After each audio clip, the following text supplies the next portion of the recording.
네, 이명박 전 대통령이 소환 21시간 만에 논현동 자택으로 귀가를 했습니다. 저는 오늘 참담한 심정으로 이 자리에 있었습니다. 여러 범죄 의혹을 받는 이 전 대통령은 중형 선고를 피하기 위해 한치도 물러설 수 없는 상황입니다. 예, 오늘 첫 순서는 권영철 선임 기자와 함께 MB의 21시간 조사 그 뒷이야기를 좀 더 깊이 들어가 보겠습니다. 어서 오세요, 권영철 선임 기자. 안녕하십니까.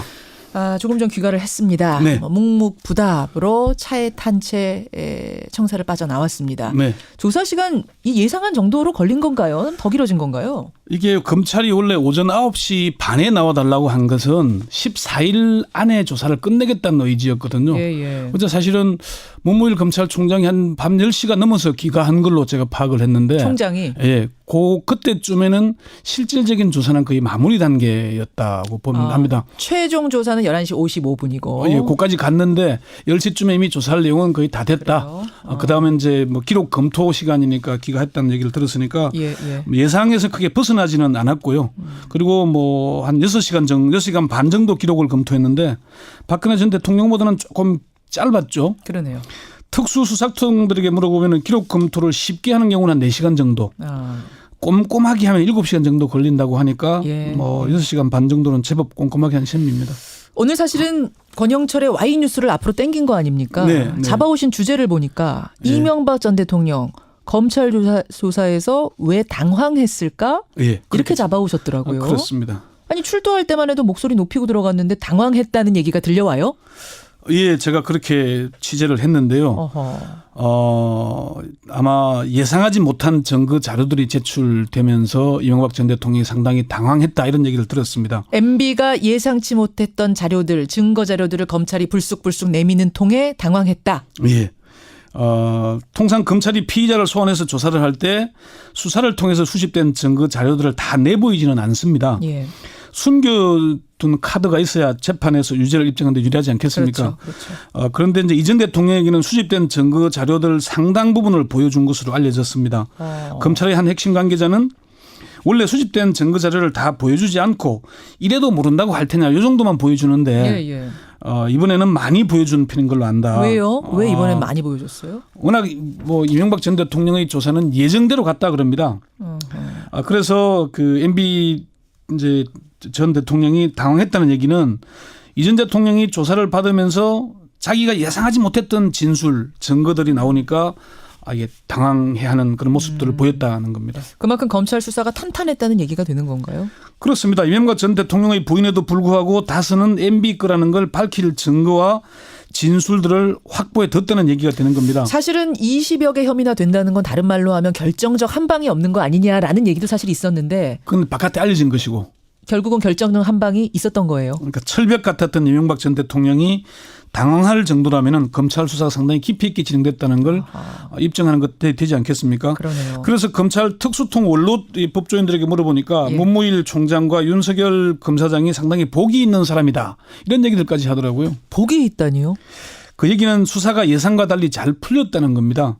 사실 다스 수사가 본격화되기 전까지만 해도 검찰은 이명박 전 대통령에 대해서는 구속영장은 검토조차 안 했던 것으로 이렇게 파악이 되고 있습니다. 검토조차 안 했다고요? 예.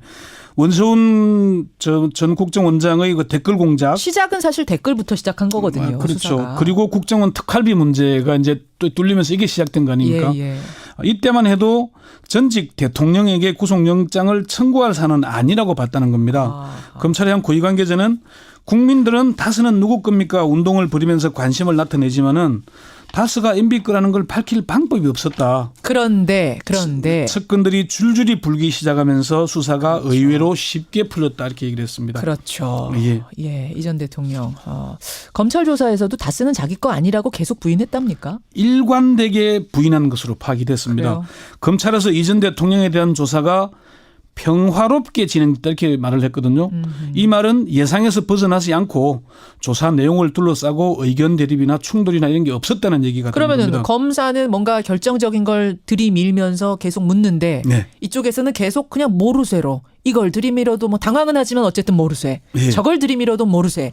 이렇게 끝난 거예요. 그러니까 검사는 묻고 이 전 대통령은 부인하고 검사는 또 묻고 이 전 대통령은 부인하는 그런 방식으로 진행됐다는 거죠. 아주 평화롭게 진행됐다. 예상에서 한치도 벗어나지 않았다. 이렇게 얘기하더라고요. 그렇군요. 자, 그러니까 전직 대통령이다 보니까 사실은 다른 피의자들처럼 추궁하고 이러기는 어렵잖아요. 예, 예, 그렇죠. 그러면은 저는 이제 궁금해지는 게 네. 결정적인 증거들을 많이 들이밀어서 당황시킬 정도의 증거가 나왔음에도 불구하고 왜 끝까지 그건 내게 아니다. 난 하지 않았다. 부인하는 걸까요? 첫 번째는 그동안의 자신의 주장을 되돌릴 수가 없기 때문입니다. 이 전 대통령은 그동안 뭐 도곡동이 어떻다고요? BBK가 어떻다고요? 새빨간 거짓말입니다. 이런 얘기했죠. 새빨간 거짓말이라는 단어를 예, 그리고 썼죠. 재임 시절에는 도덕적으로 완벽한 정권이라고 했습니다. 했죠. 당시 SNS는 도덕적으로 완벽하다 그랬지만은 좀 그런 얘기가 있었죠. 예, 예. 근데 여기서 지금 시인하면은 뭐가 되겠습니까? 본인이 새빨간 거짓말쟁이가 되지 않겠습니까? 그러네요. 두 번째는 아직도 현실을 제대로 인식하지 못하기 때문이 아닐까 그렇게 분석이 현실 됩니다. 파악을 못하고 있다. 예, 어제 출두할 때 대국민 메시지 들어보시죠. 예.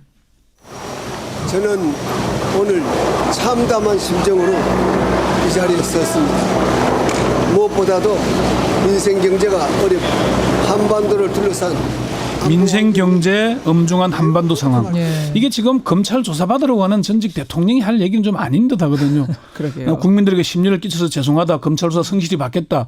이게 그냥 원답 아니겠습니까? 예.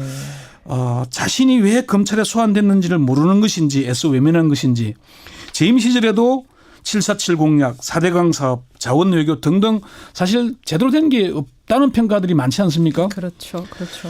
예. 세 번째는 다스가 자기 것이라고 인정하는 순간 모든 혐의를 인정하기 때문입니다. 다스가 내 소유라고 인정하는 순간 네. 한두 가지가 걸리는 게 아니죠. 이게 결정적 증거 이른바 스모킹건이 되는 겁니다. 예, 예. 300억 원대가 넘는 횡령과 이로 인한 탈세 예. 그리고 삼성전자가 대납한 60억 원대의 뇌물수수까지 이걸 다 인정해야 되니까 본인으로서는 그냥 모르쇠 부인으로 일관할 수밖에 없는 처지 아닌가. 뭐를 들이밀어도 부인할 수밖에 없었던 이유 지금 네. 짚어주셨어요. 그렇게 되면 구속영장을 청구할 가능성은 더 커지는 거죠. 그렇습니다. 뭐 사실 검찰은 다스 수사에서 성과를 거두기 전까지는 상당히 고심이 컸지만은 다스 문제가 풀리면서 예. 검찰은 한결 가벼워졌다 얘기를 들었거든요. 그동안 핵심 측근들인 김백준 전 총무기획관, 김유중 전 부속실장, 김성호 전 다스 사장 여기에 장조카인 이동영 다스 부사장까지 이명박 전 대통령 소유라는 걸 인정한 것으로 이렇게 알려졌고요. 그렇게 인정을 한 상황에서 본인은 부인하고 있으면 네. 부인을 하면 원래 구속영장을 더 청구해야 되는 거라면서 그냥 석방시킬 수가 없다면서요. 증거인멸 우려가 있으니까. 예, 그렇죠. 사실 검찰 고위층에서는요. 소환되기 전에 다스는 내 거다. 뭐 사회 환원하겠다. 이렇게 나올까 봐서 상당히 긴장을 했다고 합니다. 그게 무슨 말이에요? 이명박 전 대통령이 다스가 내 거고 내 잘못이다라고 인정해버리면 구속영장 신청 못하니까? 수사진으로서는 상당히 당혹스럽죠. 오히려? 예. 그랬다 그러니까. 그래서 아마 이제 이 사안의 중대성 전직 대통령이 100억 원대가 넘는 뇌물과 300억 원대가 넘는 횡령 탈세 이런 거 사실 중한 범죄 아니겠습니까? 물론이죠. 그리고 끝까지 자기 혐의를 인정하지 않는 부인하는 문제. 예. 증거 인멸과 사안의 중대성 때문에 구속영장 청구는 불가피하지 않는다. 불가피할 것이다. 구속영장 청구야 검찰 맘이지만 이거를 발부할지 말지는 또 법원이 법원 하는 거죠. 맘이잖아요. 예. 그건 어떻게 보세요, 권 기자는? 아마 영장 청구는 빠르면 내일 늦어도 19일 안에 이루어질 텐데 예. 법원으로서도 지금 박근혜 전 대통령이 구속돼 있죠. 부담스럽지만은 예. 형평성 따져야 됩니다.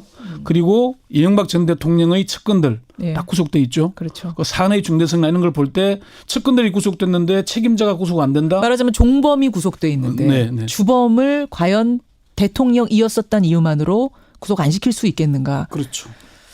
된다 쪽으로 무게를 두고 계시는군요. 뭐 지금 뭐 예단할 수는 없습니다만. 그게 법의 정의 아닐까 그렇게 생각합니다.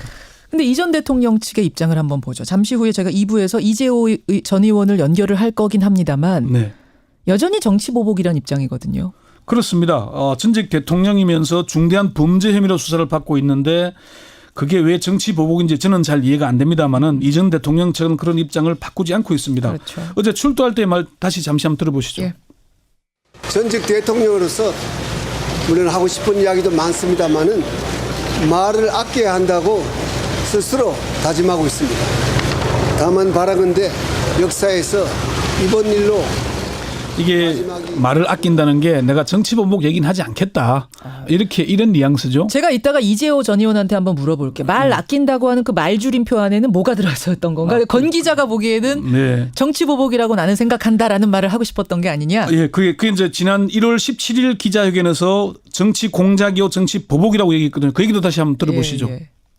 적폐청산이라는 이름으로 진행되고 있는 검찰 수사에 대하여 많은 국민들이 보수를 괴멸시키고 또한 이를 위한 정치 공작이자 노무현 대통령의 죽음에 대한 정치 보복이라고 보고 있습니다. 그렇지만 국민적인 호응은 별론 것 같아요. 지금 청취자 문자도 보면은 5754님 MB에 참담하다는 말 이건 국민들이 할 말 아닙니까? 정민호님은 자택 압수수색도 했었어야 된다 이런 얘기 또 구속이 돼야 된다. 이거는 정치적으로 따질 문제가 아니다라는 문자가 압도적으로 들어오는 상황이거든요. 자택 앞에 1인도 없었다. 한 명도 없었다. 이런 얘기들 있지 지지자. 않습니까? 예. 그리고 측근들도 지난해 연말 송년회에는 40여 명이 몰렸잖아요. 예. 그런데 어제는 한 10여 명 정도에 불과했죠. 그렇더라고요. 법조인을 중용했지만은 정동기 전 민정수석과 광훈 법무비서관 외에는 변호인도 제대로 없지 않습니까? 예. 법무장관이 몇 명이고 민정수석이 몇 명이고 비서관들이 몇 명인데 그런 문제. 다만 언론인 출신들이 끝까지 곁을 지키고 있어서 좀 대조적이긴 합니다. 끝까지 곁을 지키는 사람들은 저 대부분 언론인들이더라고요. 맹현규, 김도, 김효재, 이동관 등등이 그렇죠. 아마 언론인들은 사실은 변호사직이나 이런 거 할 수 없기 때문인지는 모르겠지만은 어쨌든 이명박 전 대통령의 혐의가 중하고 또 그리고 측근들이 이미 구속되어 있기 때문에 구속을 피하기는 어려워 보인다. 이걸로 마무리하겠습니다. 여기까지 권현철 선임 기자가 21시간의 검찰에서의 그 상황들 그 뒷이야기 정리해 주셨습니다. 고맙습니다. 네.